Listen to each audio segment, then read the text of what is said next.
Hello friends, नमस्कार। स्वागत आप सभी का आपके अपने यूट्यूब चैनल टारगेट विद के। आई होप आप बहुत अच्छे होंगे। एस्टेट आ गया है, यानी मात्र 4-5 दिन शेष बचे हैं।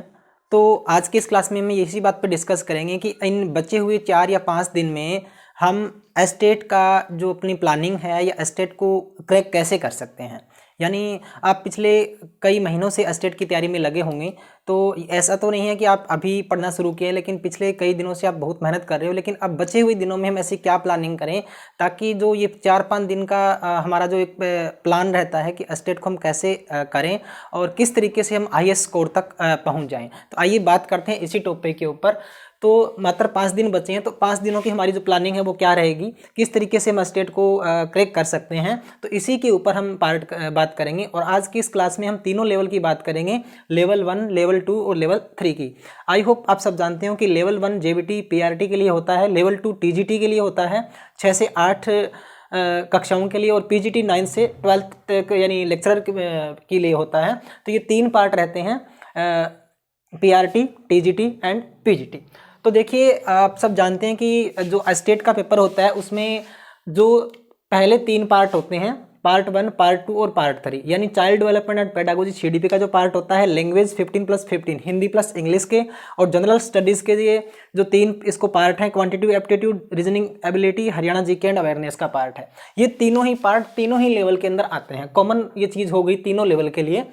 तो हम सबसे पहले इसी की बात करते हैं। इसके बाद में हम बात करेंगे जो जनरल अवेयरनेस का जो पार्ट है उसके बारे में। फिर जो आगे की प्लानिंग है वो हमारी क्या रहती है, यानी हम अगर लेवल 1 का एग्ज़ाम दे रहे हैं, यानी पीआरटी या जेबीटी टीचर के लिए एग्ज़ाम दे रहे हैं, तो हमारी प्लानिंग क्या रहेगी, हम कौन से पार्ट में ज़्यादा तैयारी करें या बचे हुए दिनों में क्या पढ़ें, किस तरह की प्लानिंग करें, कौन से टॉपिक है वो ज़्यादा उसकी रिवाइज़ करें, कौन से टॉपिक को हम छोड़ सकते हैं। तो इस तरीके की चीज़ें हैं वो एक तरह से हमें बचे हुए 5 दिनों में हमारी प्लानिंग को और ज़्यादा मजबूत कर सकता है।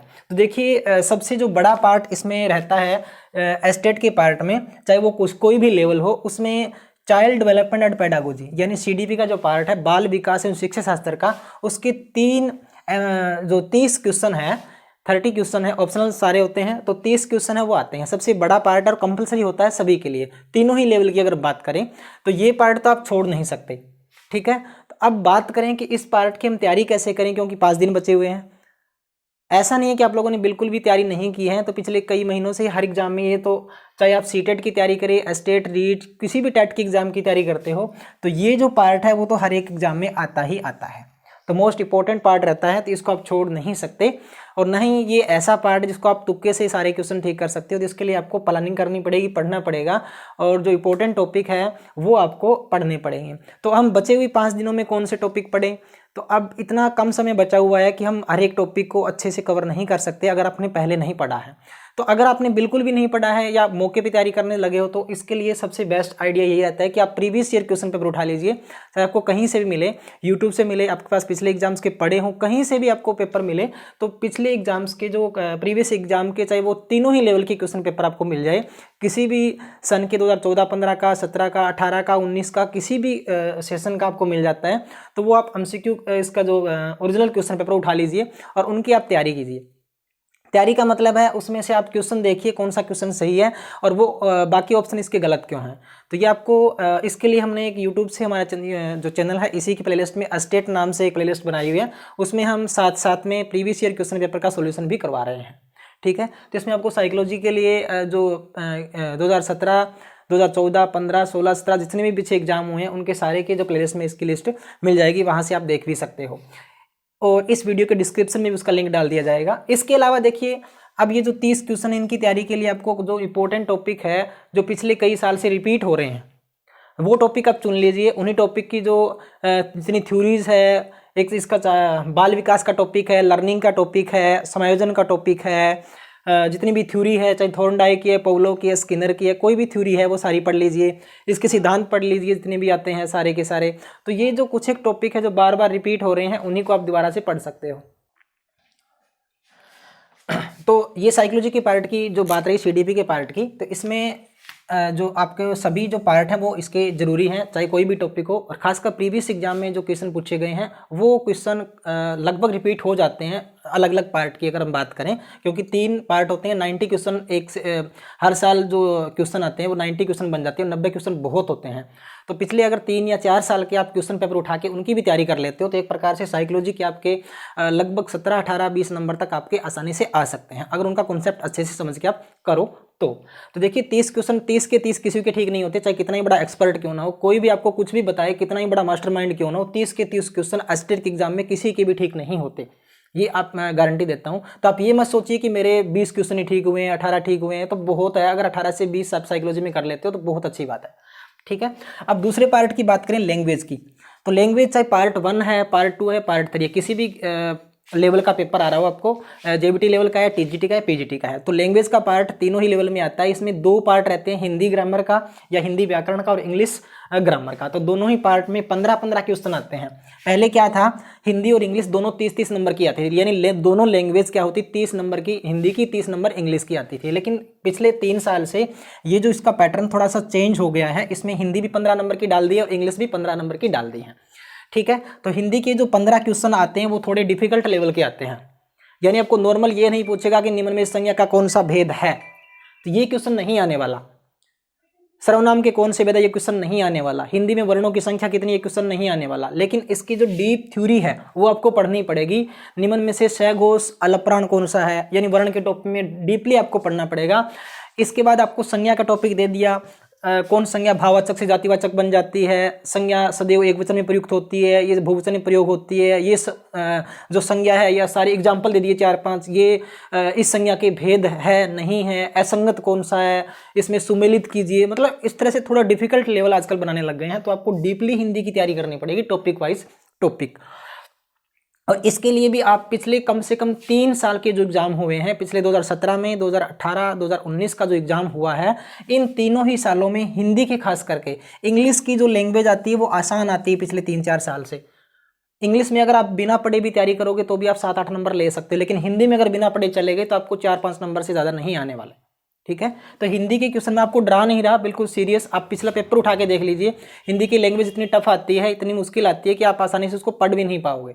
तो इसमें हिंदी के जो व्याकरण के जो टॉपिक पिछले कई साल से आ रहा है, जो रिपीट हो रहे हैं, जो मैंने देखा है, वो एक तो इसमें संधि का टॉपिक है, उसमें काफ़ी डीपली पूछा जाता है। समास का टॉपिक है, वर्ण का टॉपिक, उसमें सघोष, अघोष, अल्पप्राण, महाप्राण, ये जो ध्वनियाँ हैं, उष्म व्यंजन, स्पर्श व्यंजन, अंतस्थ व्यंजन, लुंठित, प्रकंपित, पार्श्विक ध्वनि, ये सारे आपको डीपली से पढ़ने पड़ेंगे। इसके बाद में अगर हम बात करें अगले टॉपिक की, तो वो उपसर्ग और प्रत्यय का टॉपिक है। उपसर्ग और प्रत्यय का टॉपिक कई बार तो 2-2 क्वेश्चन आ जाते हैं एक लेवल में, ठीक है। इसके बाद शब्दकोश का टॉपिक है, वो भी इंपॉर्टेंट है। वाच्य का टॉपिक है, सकर्मक अकर्मक क्रिया का टॉपिक भी इंपॉर्टेंट है, वो भी आता है। इसके बाद शब्दकोश में अगर बात करें तो कर्म से इसको लगाने की बात आती है, तो कई बार शब्दकोश का क्वेश्चन भी आ जाता है। और संधि हो गया, समास हो गया हमारा। एक संज्ञा सर्वनाम का, संज्ञा की जो विशेष संधियां हैं, व्यक्तिवाचक संज्ञा से जातिवाचक संज्ञा कैसे बनती है, जातिवाचक और भाववाचक संज्ञाएं क्या होती है, ये सारे के सारे जो क्वेश्चन हैं वो संज्ञा के जो टॉपिक है उसमें आपको मिल जाएंगे।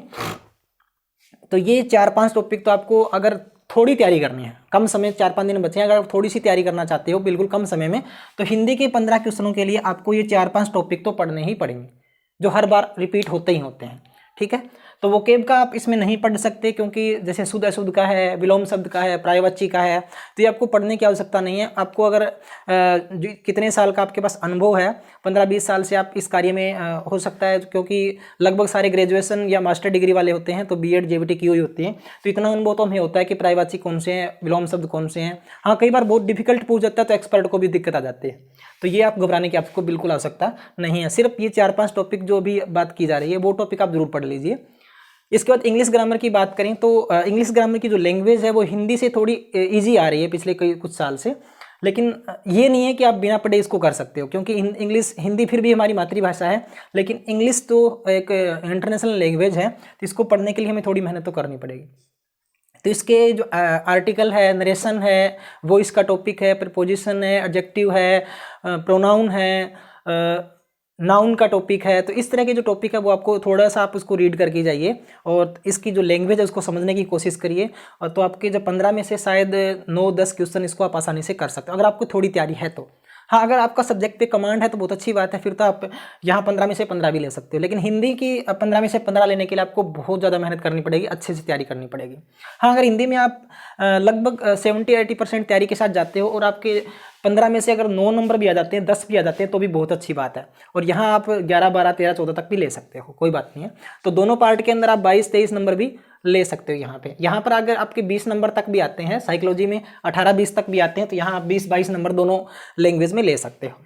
इसके बाद तीसरे पार्ट की हम बात करें जनरल स्टडी की पार्ट, तो ये देखिए हर एक व्यक्ति के लिए इस पार्ट की समस्या है, क्योंकि यहाँ आने वाला व्यक्ति है वो ये सोचता है कि मेरा कोई साइकोलॉजी सब्जेक्ट बढ़िया होता है, किसी का हिंदी बढ़िया होता है, किसी का इंग्लिश बढ़िया होता है, लेकिन ये जो 3 पार्ट है इसके लिए कोई बहुत ज़्यादा तैयारी करके स्टेट में नहीं जाता, क्योंकि इसके लिए देखो 3 पार्ट है और तीनों 30 नंबर के हैं। क्वांटिटिव एप्टीट्यूड एक प्रकार से मैथ ही है ये, तो ये 10 नंबर का आता है। तो कोई भी ऐसा व्यक्ति नहीं जिसके पास बहुत ज़्यादा टाइम हो, क्योंकि हम सिर्फ और सिर्फ टेट की तैयारी नहीं कर रहे होते, हमारे पास बहुत ज़्यादा एग्जाम होते हैं, हर एग्जाम की हमें तैयारी करनी पड़ती है। इतनी ज़्यादा मतलब भीड़ हो गई है कि सभी एग्जाम्स की हमें तैयारी करनी पड़ती है। तो इसके लिए क्वांटिटेटिव एप्टीट्यूड की हम अलग से तैयारी नहीं कर सकते। तो जो 10 नंबर के क्वेश्चन आते हैं वो अगर आपका थोड़ा सा मैथ ठीक है तो इसमें से आप 4-5-6 क्वेश्चन भी आसानी से कर देते हो। इसके बाद रीजनिंग के क्वेश्चन बिल्कुल इजी क्वेश्चन आते हैं, 7-8-10 टॉपिक है, अगर इनको पढ़ लेते हो तो आपको 10 में से 9 नंबर तक आप ले सकते हो। उसके अंदर ऐसा नहीं है कि इसको आप देखिए बिना पढ़े तो कुछ होने वाला है नहीं, ये तो है नहीं आपको बिना पढ़े ही सब कुछ आप कर सकते हो। हाँ ठीक है, तो रीजनिंग का आप थोड़ा सा तैयारी कर लीजिए, क्योंकि ये एक तरह आपका स्कोर बढ़ाने वाला जो टॉपिक है वो है। बाकी इसको आप सारे से कवर कर सकते हो, सब्जेक्ट बढ़ाने वाला ये टॉपिक आपका रहेगा। 9-10 मैक्सिमम इसके 10 से 12 टॉपिक रहेंगे जो हर बार रिपीट हो रहे हैं और उनमें से ही हर बार आते हैं, तो ये इजी टॉपिक है, इसको आप पढ़ लीजिए अच्छे से। इस पर हरियाणा जीके एंड अवेयरनेस का है, अगर आप स्पेशल ही स्टेट की तैयारी कर रहे हो तो अलग से आपको इसकी तैयारी इन 5 दिनों में करने की आवश्यकता नहीं है, ठीक है, क्योंकि हरियाणा जीके और अवेयरनेस के दोनों मिलाकर के 10 नंबर आते हैं। तो 10 नंबर में से आपके हरियाणा के पेपरों की आप अच्छे से की तैयारी कर रहे हो तो आपकी इसकी तैयारी अच्छी मिलेगी, तो इसमें से आप 7-8 क्वेश्चन आसानी से कर सकते हो। तो आपको सिर्फ इस पार्ट में ज़्यादा अगर 5 दिनों में बात करें तो रीजनिंग का पार्ट आप जरूर पढ़ लीजिए, बाकी पीछे की आपकी तैयारी तो बहुत अच्छी बात है। इसके बाद अगर पार्ट 1 की बात करें, यानी स्टेट पीआरटी या जेबीटी लेवल की अगर बात करते हैं हम, तो इसमें मैथमेटिक्स ये देखिए 30 नंबर का तो यहाँ आ गया और 10 नंबर का यहाँ क्वांटिटेटिव एप्टीट्यूड है, तो 40 नंबर का टोटल आपका मैथ हो जाता है। तो ये बड़ा पार्ट हो जाता है, इसके बिना आपका जो पीआरटी का पेपर है वो क्लियर होने वाला नहीं है। जिस बच्चे का या जिस भी साथी का स्टेट लेवल 1 दे रहा है, यानी पीआरटी या जेबीटी का जो पेपर दे रहा है, अगर वो चाहता है कि मैं मैथ को छोड़ दूँ और फिर स्टेट को क्रैक कर दूं, तो ये एक तरह से पॉसिबल नहीं है। तो आपको स्टेट पीआरटी लेवल का एग्जाम क्लियर करने के लिए, अच्छा स्कोर लाने के लिए आपको मैथमेटिक्स आना चाहिए, उसकी तैयारी आपको करनी पड़ेगी, इसके लिए प्लानिंग आपको करनी पड़ेगी, क्योंकि टोटल है ये 40 नंबर का बन जाता है। 30 नंबर का यहाँ सब्जेक्ट स्पेशल जो आता है मैथ का एमसीक्यू 30 नंबर के, और 10 नंबर का यहाँ पे क्वांटिटेटिव एप्टीट्यूड, ये भी एक प्रकार से मैथ ही है। तो यहाँ आपको 40 नंबर की तैयारी के लिए अच्छी तैयारी करनी पड़ेगी भी, और इसके टॉपिक है वो अभी अच्छे से क्लियर करने पड़ेगा। इसके बाद है ईवीएस का जो पार्ट है, इन्वायरमेंट स्टडी ईवीएस। तो ईवीएस के जो 30 क्वेश्चन है वो भी इंपॉर्टेंट है, यानी एक बड़ा पार्ट इसमें रहता है। तो आप इसके लिए एनसीईआरटी की बुक भी पढ़ सकते हो इन दोनों पार्ट के लिए, जो 4th और 5th पार्ट है मैथ और ईवीएस के लिए। तो इसके लिए आप एनसीईआरटी की बुक उठा लीजिए, 3rd 4th 5th 6th तक की आप बुक इसको पढ़ लीजिए, तो आपका जो टॉपिक है, जो कम वीक टॉपिक है, उसको आप कवर कर सकते हैं। तो ऐसा नहीं है हम इसको किसी पार्ट को छोड़ नहीं सकते, लेकिन 5 दिनों के अंदर हम जो पिछले प्रीवियस ईयर के क्वेश्चन पेपर है उनको जरूर उठा लीजिए और उनसे आप एक प्रकार से रिवीजन कर लीजिए, क्योंकि पिछले अगर आपने 10-12 जो क्वेश्चन पेपर है वो अगर एक बार से कवर कर लिया अच्छे से, उनको समझ के साथ अगर पढ़ लिया, तो आपका जो स्कोर है वो अच्छा हो सकता है। यहां बात करते हैं हम state TGT and PGT level की, यानी दोनों पार्ट का जो एक प्रकार से लेवल है, एक तरह से जो पैटर्न है पेपर का वो सेम आता है। सीडीपी के पार्ट की हम बात कर चुके हैं, इंपॉर्टेंट पार्ट है, छोड़ नहीं सकते आप इसको, अच्छे से इसको आपको करना है। लैंग्वेज 15+15 दोनों पार्ट आते हैं, और यहाँ लेवल अगर यहाँ देखो लेवल पीजीटी का है या टीजीटी का है, थोड़ा यहाँ से लेवल थोड़ा क्वेश्चन पेपर का चेंज हो जाएगा, थोड़े हार्ड क्वेश्चन आ जाएंगे, डायरेक्ट क्वेश्चन बिल्कुल नहीं मिलेंगे आपको, तो अच्छी प्लानिंग के साथ चढ़ने की जरूरत है। जनरल स्टडी के 10 10 10 तीनों पार्ट ही इंपॉर्टेंट है। और यहाँ आप इन 5 दिनों में मुझे नहीं लगता कि आप इनको अलग से स्पेशल आपको तैयारी करने की ज़रूरत है। पीछे की जो तैयारी है वो इनफ है। यहाँ इस पार्ट को आप छोड़ सकते हो एक बार के लिए। हाँ, अगर आपके पास टाइम है, आप बाकी सब्जेक्ट की अच्छी तैयारी है, सिर्फ यही बचे हुए हैं तो यहाँ पढ़ लीजिए। लेकिन इन 5 दिनों की प्लानिंग की अगर बात करते हैं तो यहाँ पे ये पार्ट है वो ज़्यादा इंपॉर्टेंट नहीं है इन पार्ट के बजाय। आगे देखिए, ये जो पार्ट है सब्जेक्ट स्पेसिफिक का जो पार्ट आपका रहता है, चाहे आप किसी भी विषय से एग्जाम दे रहे हो, अगर आप टीजीटी या पीजीटी का इंग्लिश लैंग्वेज से, एसएसटी से, हिंदी से, पॉलिटिकल साइंस से, इकोनॉमिक्स से, मैथ से, फिजिक्स से, किसी भी से भी आपने अप्लाई किया तो ये आपके 60 जो नंबर है, 60 जो क्वेश्चन है सब्जेक्ट वाले, ये मोस्ट इंपॉर्टेंट रोल अदा करते हैं आपको एस्टेट क्रैक करने में। क्योंकि देखिए 60 नंबर आपके सब्जेक्ट के होते हैं और सब्जेक्ट के ऊपर हर बंदे की कमांड होती है, तो अपना सब्जेक्ट पे आप फोकस रखिए। तो यहाँ से आपको जो स्कोर है, जो एस्टेट का टारगेट है हमारा 90 नंबर का प्लस जाने का, तो वो हमारा आसान हो जाता है। तो सब्जेक्ट पे आप कमांड रखिए। अगर ये पार्ट हमारा कमज़ोर है तो यहाँ हम पूरे से ये बाकी 90 नंबर बच गए, इनमें से हमें 90 में 90 नहीं ले सकते या इनको हम बहुत ज़्यादा अच्छे से नहीं कर सकते। ये जो सब्जेक्ट कमांड है हमारी, ये बहुत ज़रूरी है। और सीडीपी तो सभी के लिए ज़रूरी रहता है क्योंकि 30 क्वेश्चन है वो बहुत इंपॉर्टेंट रोल करते हैं। अब बात करते हैं हम